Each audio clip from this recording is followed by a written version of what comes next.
Greetings, everyone, and welcome back to the channel.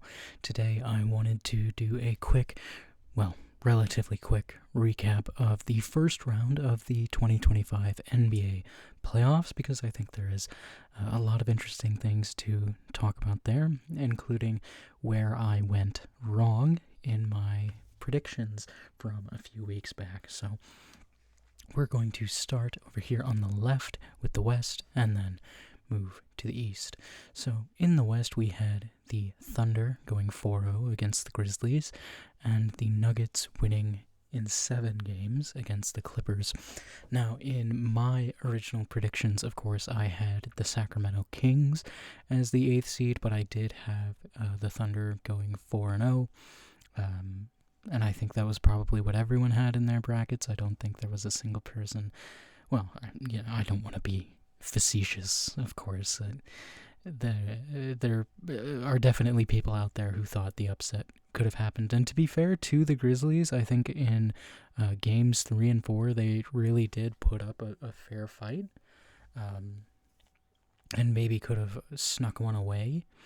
But evidently that did not happen. And the Oklahoma City Thunder have been waiting since the end of April for the rest of these games to finish. Of course, the Nuggets finished only a couple days ago, and the Warriors finished their series just last night at the time of this recording. So it is definitely interesting for the West, because in the West you can see we have the 1 seed, the 4 seed, the 6th, and the 7th. So the 2 and the 3 seed are gone. The Rockets and the Lakers. And the Clippers, I thought, definitely had a chance to beat the Nuggets. And in my original predictions, I believe I did have them beating the Nuggets. And I think the Clippers may have been a better matchup against the Thunder, or a harder matchup for the Thunder, I suppose is a better way to say it. The Nuggets, I think, really kind of lack the defense that you would need to put up with a team like the Thunder, but of course they do have Nikola Jokic, so that is always an X factor there with him. And I was not surprised in the slightest to see the Nuggets and Clippers go to 7. And I do think I had them going all the way to 7 in my original predictions, but if I remember correctly, I had the Clippers coming out on top in that one. And I think it's interesting to look at both of these teams, the Grizzlies and the Clippers, and wonder what are they going to do in the off season, right? For one, the Grizzlies play much better basketball without Ja on the floor. So I don't know if Ja Morant should be in their long-term future. I've never been the biggest Ja Morant fan, just because I don't think his style of basketball is necessarily something that's going to win you a lot of games. It's flashy, it's great on the highlight reel, but I don't think it's a sustainable way to win in the NBA. So we'll see what they do with Ja. And then the Clippers, of course, having Kawhi Leonard and James Harden both be as old as they are. What are they going to do in the future? Are they going to start the rebuild? Are they going to try and just bring the last few pieces together and try to push for a title next year? I don't know. It's something to think about for the Clippers. There's a lot of old players on that team, so I think they could be a team that goes and just blows the whole thing up, but of course we'll have to wait and see. The Nuggets, moving on to the second round, I don't know that I like the odds for the Nuggets here, especially not getting a lot of rest coming off of this series. That was a very physical series. Well, all the playoffs so far have been incredibly physical series, which is good. I think it makes the product way better when you let teams play defense and get at each other's throats a little bit, get a little feisty. I think that's great. There's been a lot of really fun games so far, especially there was the final game for the Pacers against the Bucks that won them the series, where they were down like 15 points and, rallied back and came out of there. I believe I did have the Pacers winning that, but we'll talk about that in a second. The Timberwolves and the Lakers series was really, really good. If you haven't watched it yet, go and find yourself some highlights there. That was a really, really good series, and it brings up more questions, I think, for the offseason with the other team in LA is what are the Lakers going to do, because they have a lot of guys on short-term deals. LeBron James has a player option.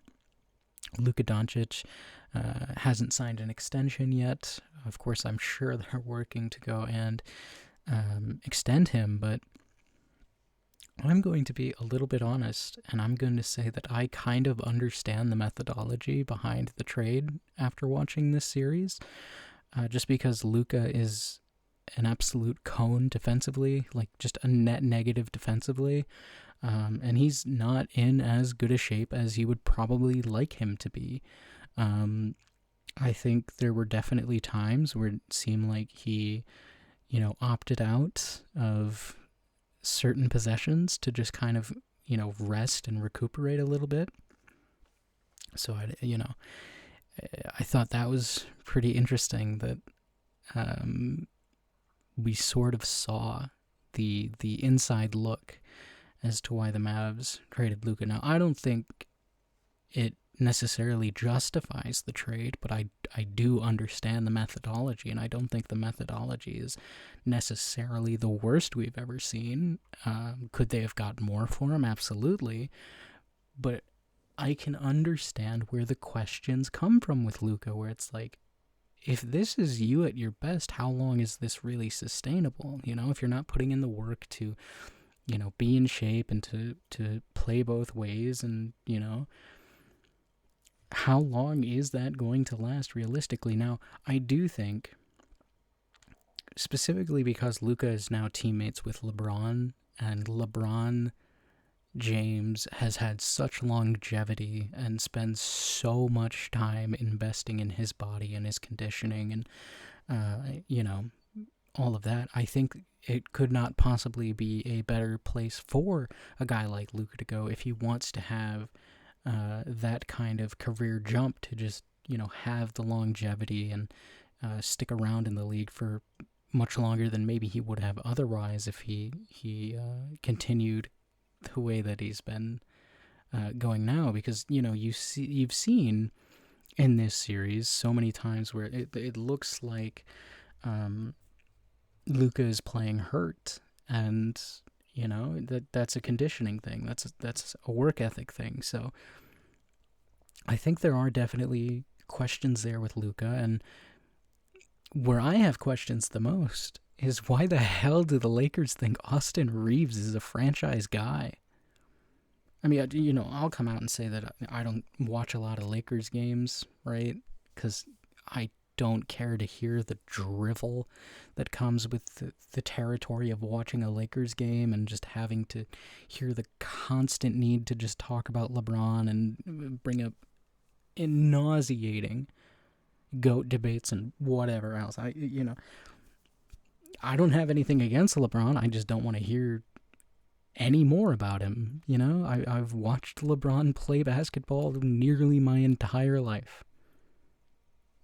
I was 2 years old when LeBron James was drafted. I was 2 years old, man. I get it, right? I get it already. He's the GOAT. I don't need to hear anymore. And that's why I don't watch Lakers games except the playoffs. The Lakers are great in the playoffs. I love watching LeBron in the playoffs.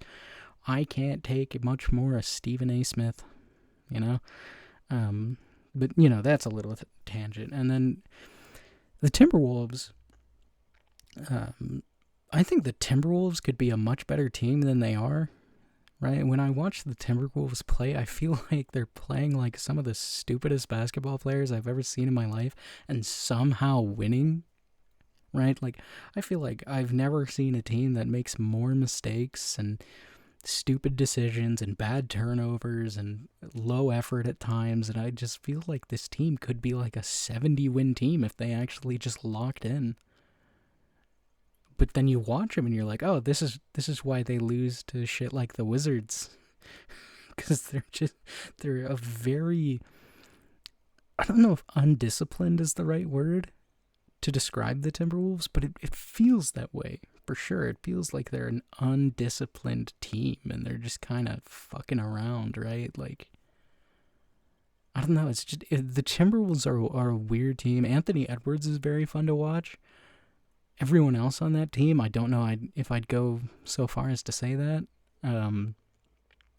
Rudy Gobert, I think, is a guy that gets a lot of unnecessary ridicule. I think Rudy Gobert is very clearly one of the best players in the league, defensively, obviously, because offensively there's nothing there, and that's a bygone era at this point. You know, Rudy is a relic of a former time, but Rudy Gobert's a Hall of Famer, man. Like, Rudy Gobert will be a first ballot basketball Hall of Famer, and it won't even be controversial.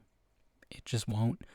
You can't, there's nothing you can do that you can use to deny how good Rudy Gobert is. He's just not entertaining, right? Like, and, you know, sometimes when you watch him, you go, how the hell did you not catch that ball, or, you know, whatever. And, you know, he has his limitations, and, you know, sometimes he'll get postered, and that'll be on the highlight reel forever. But Rudy Gobert is really, really good. And when you look back on that trade that they did, I don't think they regret that trade at all, right? Like, sure, you're losing out on guys like Walker Kessler and Keontae George, and God knows who else it's going to be this year, right? Or next year, or whenever their picks are that they moved. I think it's next year. No, I think it's this year. It's just a straight up trade. Next year, I think, is a swap, and then I don't know where the others are. But if you can get to the playoffs in back-to-back years since trading for Gobert, and, you know, in one of those years make a Western Conference Finals appearance, I think that's way more valuable than a bunch of random picks, you know, when Anthony Edwards is supposed to be in the prime of his career. I don't think those picks are very valuable. So I don't think, you know, in hindsight, and of course hindsight is 2020, but even at the time I didn't feel like it was that bad of a trade. But I think in hindsight we're going to look back on that Rudy Gobert trade and go, God damn, but like, who cares, right? But Rudy Gobert definitely is a guy that I think is, I wouldn't say underappreciated, but like, I feel like he just gets way more flack than he should. So as far as this next series goes with the Timberwolves and the Warriors, I don't think Rudy Gobert is going to be the biggest factor in this one, because I feel like the Warriors definitely have ways to mitigate his impact and almost play around him, right? So, you know, it's definitely a big ask for the Timberwolves to go out there and deal with Jimmy Butler and Steph Curry and Draymond and Kuminga and some of those other guys. And, you know, I would love to see this continued narrative of Ant Edwards being, you know, the star killer or the legend slayer or whatever they're calling him now on Twitter. Specifically because I hate Draymond Green. I'll come right out and say it. You know, I'm no better than most NBA fans, where the NBA is a haters league, right? Everybody in the NBA is just a hater to some form or fashion. I'm no better than them. I hate Draymond Green. I just do. I hate that he gets to do what he does, and, you know, they just shield their eyes and pretend it doesn't happen. So I would love to see the Wolves win and beat Draymond and keep him out of the playoffs. Nothing against Steph Curry. I love Steph Curry, but Draymond can kick rocks, man. So I would love to see the Wolves win that series for that reason alone. But I think it's definitely a hard ask, right? Like, it is not an easy team to go into and beat. And, you know, I don't know if you guys can, but I can't count out. I can't count Steph Curry out in the playoffs. That just feels wrong. So this is another series where I feel like it could definitely go to 7 games, and OKC and the Nuggets probably won't either way. Either the Nuggets will return to the form they had 2 years ago when they won the finals, or they will get absolutely blitzed. So we'll see. But I think the Thunder specifically definitely benefit from it being these two teams here that I think are just going to be a repeat of Rockets Warriors, where it's just going to be an absolute battle to the end for these two teams. And shout out to the Rockets as well. I think I mentioned it in my predictions video that they're a very exciting young team. And, I never expected them to really be title contenders, right? I thought, maybe they could have made a surprise run, right? Like maybe be that sort of underdog upset team that we get every year, but maybe that's the Warriors, maybe it's the Timberwolves. Both of these are pretty low-seeded teams. Of course, it is the West where that doesn't really mean as much, but I think both of these teams could be that sort of underdog guy this year, even though I wanted it to be the Rockets just because I love Amin Thompson and Sengun and what is the other guy's name there? It's not Jabari Smith, is it?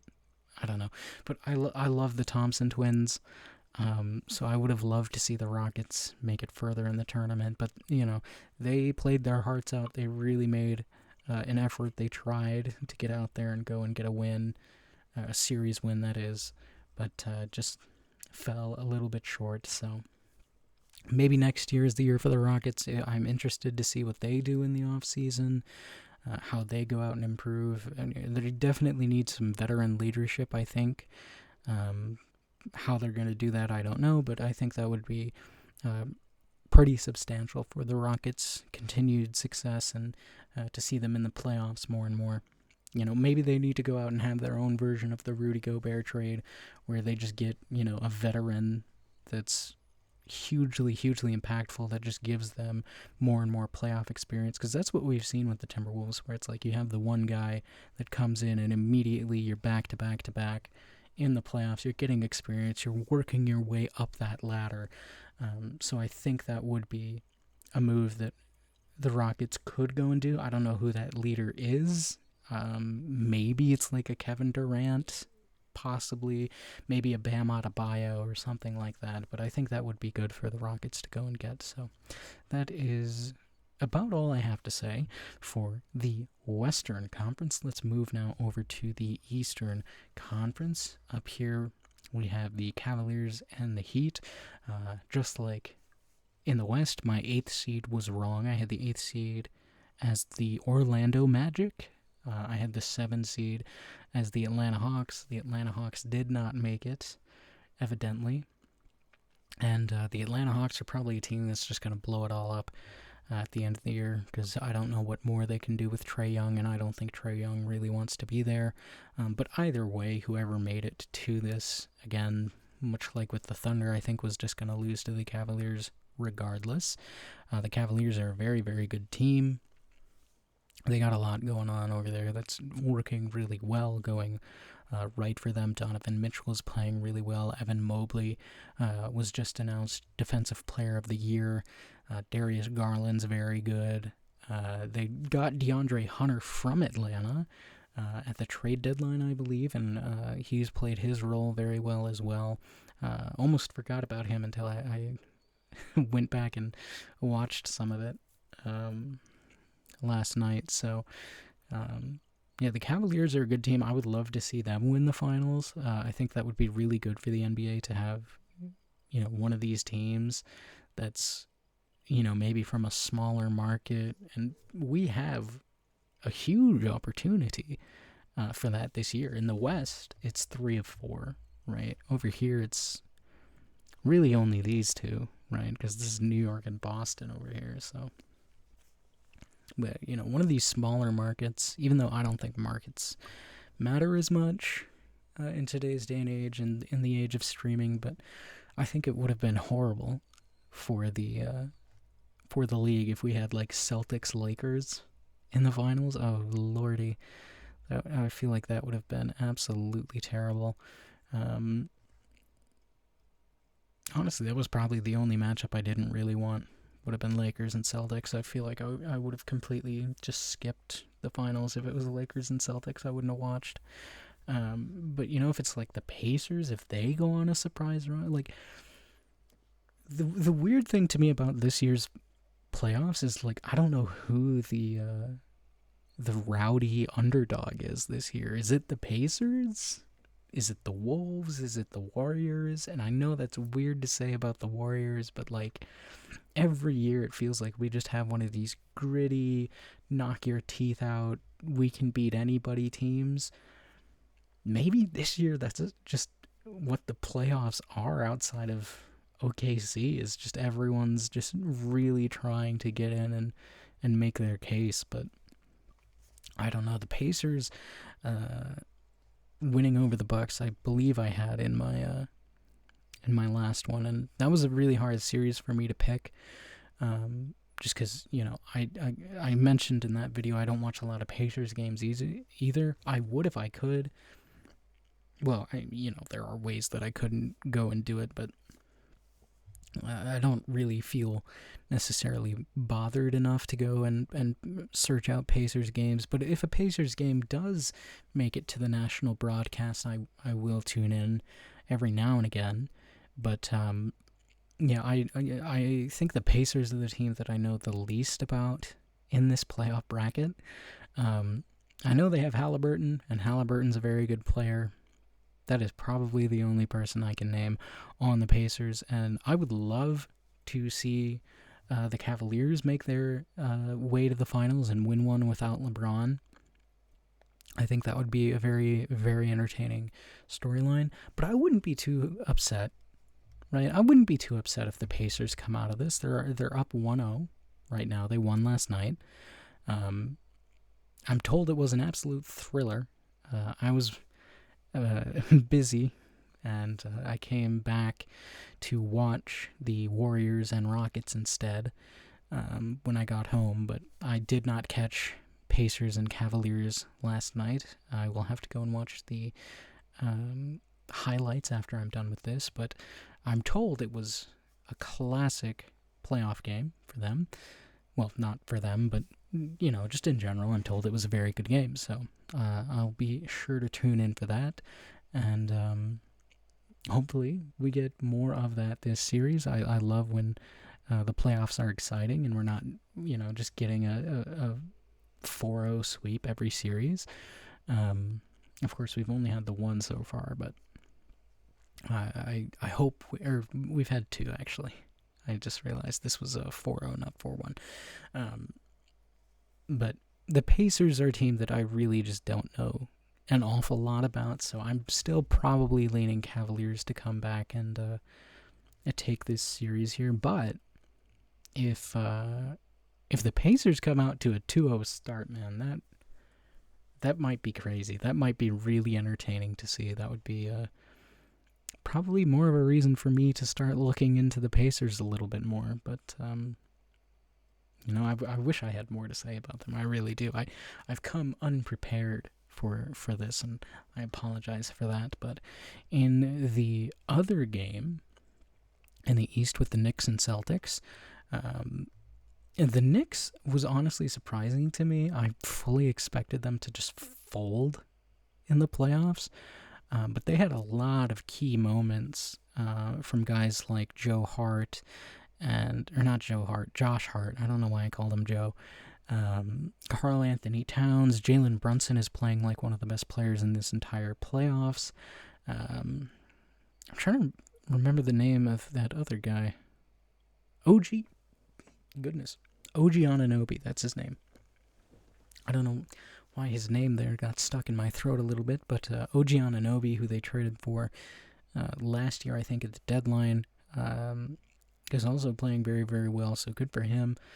Good for the Knicks in general. I honest to God, thought you would have got folded by the Detroit Pistons, and maybe part of me, right, was just hoping for my love of underdog stories. And my love of the Thompson twins, of course. Asar Thompson is in Detroit. Cade Cunningham is over there. I know they have their third guy is something with a J, but I don't know if it's like a Jalen Green or who it is. His name is not overly familiar to me, but I don't know. It'll come to me at some point. It might be Jalen Green. Or is it Jalen Suggs? Is Jalen Suggs on the Detroit Pistons? I don't know. But the Pistons are a lot like the Rockets, where they're just super, super young. Probably need to go and get some veteran leadership of some kind before they're really, ready to make that next step and be contenders long term. But I do love the Thompson twins. I was shocked to see Asar Thompson sort of make a bigger leap than I thought he might have this season. So good for him. Good for Detroit in general. It's been God knows how long since they've had a decent basketball team. At least in my lifetime, I've never seen it. So, all props to Detroit. They made this series very interesting and very well could have won this series as well. There were a lot of games that were very close and came down to some last-second heroics by the Knicks. So, you got to give props where props are due, of course. Over in the Eastern Conference, it is the top 4 seeds advancing, so that not as entertaining as the nonsense going on out west, but the West and East are not built equally, so it is what it is. Celtics, of course.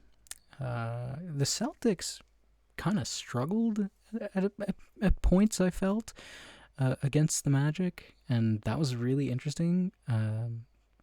There was a game, I think, what was it? About a week ago, I think it was game 4, maybe 3 or 4, where the Magic were up by like 15 and ended up losing. And I thought that was really, really interesting that the Magic was putting up the kind of fight that they were putting up. And it looks to me like the Magic need more size, right? I think they need to go out and, again, maybe get a guy like Bam Adebayo if the Heat are ready to dismantle that entire monstrosity of whatever that roster is. But it's hard to say for sure how they view their internals. Franz Wagner is very good. Paolo Banchero is very good. The rest of the roster maybe needs some improvement. But the Magic, again, are one of these teams like the Pistons, like the Rockets, where it's like they're just really, really young. They're not quite there yet in terms of competition, so we'll have to wait and see what they end up doing in the offseason. That's definitely a team to watch. And I forgot to mention with the Bucks that, unfortunately, Damian Lillard ruptured his Achilles during that series. So, speaking of the offseason, Damian Lillard might be forced to medically retire, which would be pretty unfortunate, for Damian Lillard. And I know he's a guy that a lot of NBA fans are really, really fond of, and I didn't watch him much because I don't pay as much attention to the NBA as I do with the NFL. But that would suck. You hate to see guys that have their careers upended by injury, and that makes the offseason for the Bucks as well very interesting and very turbulent, I would say, because will Damian Lillard retire, and if he does retire, what does that mean for Giannis and all these other things? So that is another team to watch in the offseason. Like, I always feel like the teams that lose early in the playoffs are the ones that are the most dramatic in the offseason.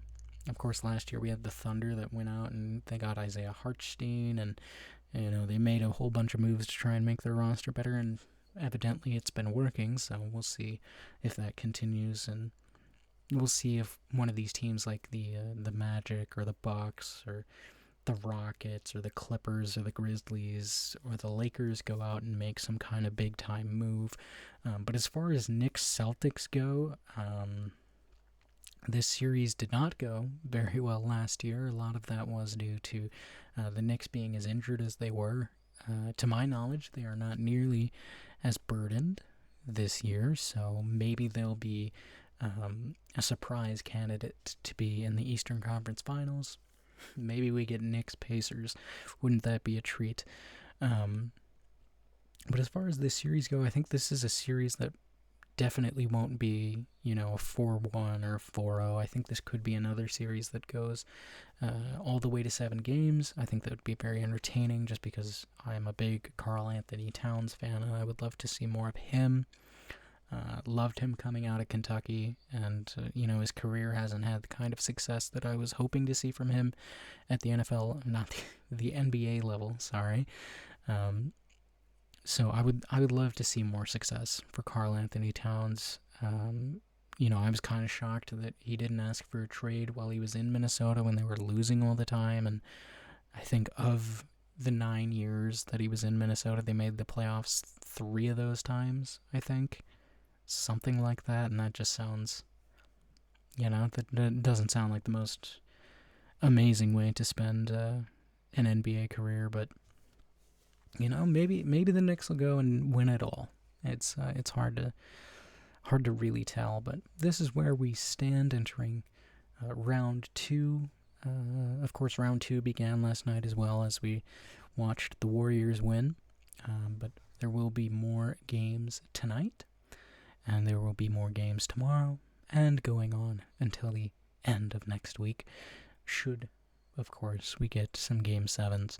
It's every other day now in round 2. Every other day there will be a game being played for these teams, which means we get a game every day, I believe. I'd have to go and look at the schedule again, but I believe every day of the week we are going to have a game of NBA playoff basketball, so should give me more time to get into some more series instead of just the 2 or 3 that I was watching last week. So hopefully I'll have more information for you in our next recap, whenever that may be. And that's where I'm going to finish things off for tonight. I hope you did enjoy, and as always, I hope to speak with you all again soon. Goodbye for now.